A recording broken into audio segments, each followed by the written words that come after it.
Entrance എക്സാമിനേഷനുമായിട്ട് ബന്ധപ്പെട്ട ഏറ്റവും latest ആയിട്ടുള്ള കുറച്ച് അപ്ഡേറ്റ്സ് നിങ്ങളെ അറിയിക്കാൻ വേണ്ടിയിട്ടാണ് മക്കളെ.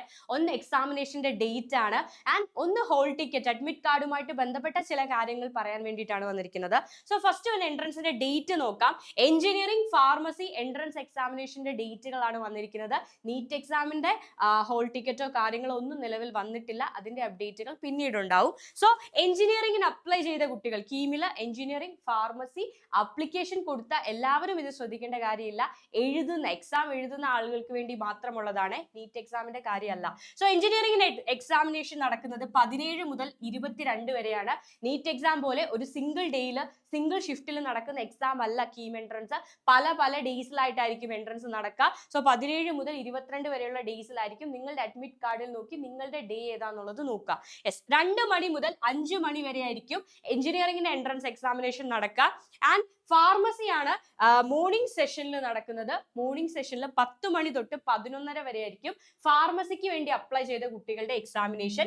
18 മുതൽ 20 വരെയുള്ള ദിവസങ്ങളിലായിരിക്കും ഫാർമസിയുടെ എക്സാമിനേഷൻ നടക്കുക. നിങ്ങൾക്ക് മാത്സ് എഴുതേണ്ട ആവശ്യമില്ല. സോ അതുകൊണ്ടാണ് ഇത്രയും ടൈം. എന്നാൽ എഞ്ചിനീയറിംഗുകാർക്ക് 2 മണി മുതൽ 5 മണി വരെ ടൈമുണ്ട്, സമയമുണ്ട്. യെസ്, ഇനി അടുത്തത് അഡ്മിറ്റ് കാർഡുമായിട്ട് ബന്ധപ്പെട്ട ചില കാര്യങ്ങളാണ്. നിങ്ങൾക്കറിയാം, ഇന്നലെ തന്നെ അഡ്മിറ്റ് കാർഡ് പബ്ലിഷ് ചെയ്തിട്ടുണ്ട്. എങ്ങനെയാണ് അഡ്മിറ്റ് കാർഡ് ഡൗൺലോഡ് ചെയ്യുന്നതെന്ന് ചോദിച്ചാൽ www.ce.kerala.gov.in എന്നുള്ള നമ്മുടെ എൻട്രൻസ് കമ്മീഷണറുടെ സിയുടെ വെബ്സൈറ്റിലേക്ക് നിങ്ങൾ കയറുക. അവിടെ കീം 2026 കാൻഡിഡേറ്റ് പോർട്ടൽ കാണും. അതിലേക്ക് ആ ലിങ്കിലേക്ക് ഒന്ന് ക്ലിക്ക് ചെയ്യുക. അവിടെ ക്ലിക്ക് ചെയ്യുമ്പോൾ നിങ്ങളുടെ അപ്ലിക്കേഷൻ നമ്പറും പാസ്വേഡും ചോദിക്കും. അത് കൊടുത്തിട്ട് നിങ്ങൾക്ക് അഡ്മിറ്റ് കാർഡ് ഡൗൺലോഡ് ചെയ്തെടുക്കാവുന്നതാണ്. അതിന്റെ പ്രിന്റ് എടുക്കാവുന്നതാണ്. മാക്സിമം കളർ പ്രിന്റ് എടുക്കാൻ ശ്രമിക്കുക. അപ്പൊ നിങ്ങളെ ഐഡന്റിഫൈ ചെയ്യാൻ എളുപ്പമായിരിക്കും. സോ പ്രിന്റ് ഔട്ട് എടുത്ത് കയ്യിൽ വെക്കാൻ ഒരിക്കലും മറക്കരുത്. ഇനി ചില കുട്ടികൾക്ക് അഡ്മിറ്റ് കാർഡ് ഇതുവരെ വന്നിട്ടുണ്ടാവത്തില്ല. രണ്ടാണ് റീസൺ എന്ന് പറയുന്നത്.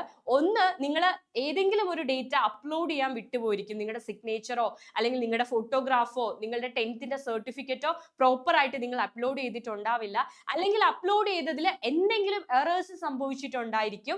അതായിരിക്കും റീസൺ. മേ ബി നിങ്ങൾ എക്സാമിനേഷൻ ഫീ കംപ്ലീറ്റ് അടച്ചിട്ടുണ്ടായിരിക്കത്തില്ല. അതുകൊണ്ടും നിങ്ങളുടെ അഡ്മിറ്റ് കാർഡ് അവർ തടഞ്ഞു വെക്കും. ഓക്കെ, അപ്പൊ എന്തുകൊണ്ടാണ് അഡ്മിറ്റ് കാർഡ് കിട്ടാത്തത് എന്നറിയാൻ വേണ്ടിയിട്ട് നിങ്ങൾ നിങ്ങളുടെ കാൻഡിഡേറ്റ് പോർട്ടലിൽ നിങ്ങൾക്ക് മെമ്മോ ഡീറ്റെയിൽസ് എന്നുള്ള ഒരു ലിങ്ക് കാണാം. അവിടെ ക്ലിക്ക് ചെയ്താൽ എന്തുകൊണ്ട് നിങ്ങളുടെ അഡ്മിറ്റ് കാർഡ് വന്നില്ല എന്നുള്ള കാര്യം അവിടെ കാണാം. അപ്പൊ അത് എന്താണോ, അത് നിങ്ങൾ അപ്ലിക്കേഷൻ ഫീ കംപ്ലീറ്റ് ചെയ്യാത്തത് കൊണ്ടാണോ, അല്ലെങ്കിൽ സിഗ്നേച്ചറിലുള്ള എറർ ആണോ, ഫോട്ടോഗ്രാഫിൽ ക്ലാരിറ്റി ഇല്ലാത്തതാണോ, അത് എന്താണെന്ന് വെച്ചാൽ അത് പരിഹരിക്കാനുള്ള അവസരമുണ്ട്. സോ വറീഡ് ആവണ്ട. 15-ാം തീയതി വരെ, ഏപ്രിൽ 15 ഈവനിങ് 4 o'clock വരെ, 4 PM വരെ നിങ്ങൾക്ക് നിങ്ങളുടെ അപ്ലിക്കേഷനിൽ വന്നിട്ടുള്ള ഈ എറേഴ്സ് നള്ളിഫൈ ചെയ്യാവുന്നതാണ്. എന്നിട്ട് നിങ്ങൾക്ക് അതിനുശേഷം അഡ്മിറ്റ് കാർഡ് ഡൗൺലോഡ് ചെയ്തെടുക്കാവുന്നതാണ്. സോ ടെൻഷൻ വേണ്ട.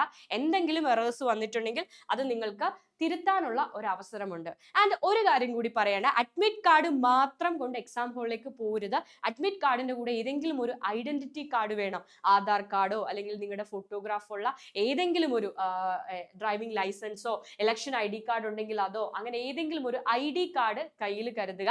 ആൻഡ് എക്സാമിനേഷൻ നടക്കുന്നതിന് 2 മണിക്കൂർ മുൻപ് തന്നെ എക്സാം സെന്ററിൽ റിപ്പോർട്ട് ചെയ്യുക. വെരിഫിക്കേഷനും കാര്യങ്ങളും ഉണ്ട്. അപ്പൊ 2 മണിക്കാണ് എക്സാം നടക്കുന്നതെങ്കിൽ നിങ്ങൾ 12 മണിക്ക് തന്നെ എക്സാം സെന്ററിൽ എത്തുക. എവിടെയാണോ അലോക്കേറ്റ് ചെയ്തത് അത് ശ്രദ്ധിക്കുക.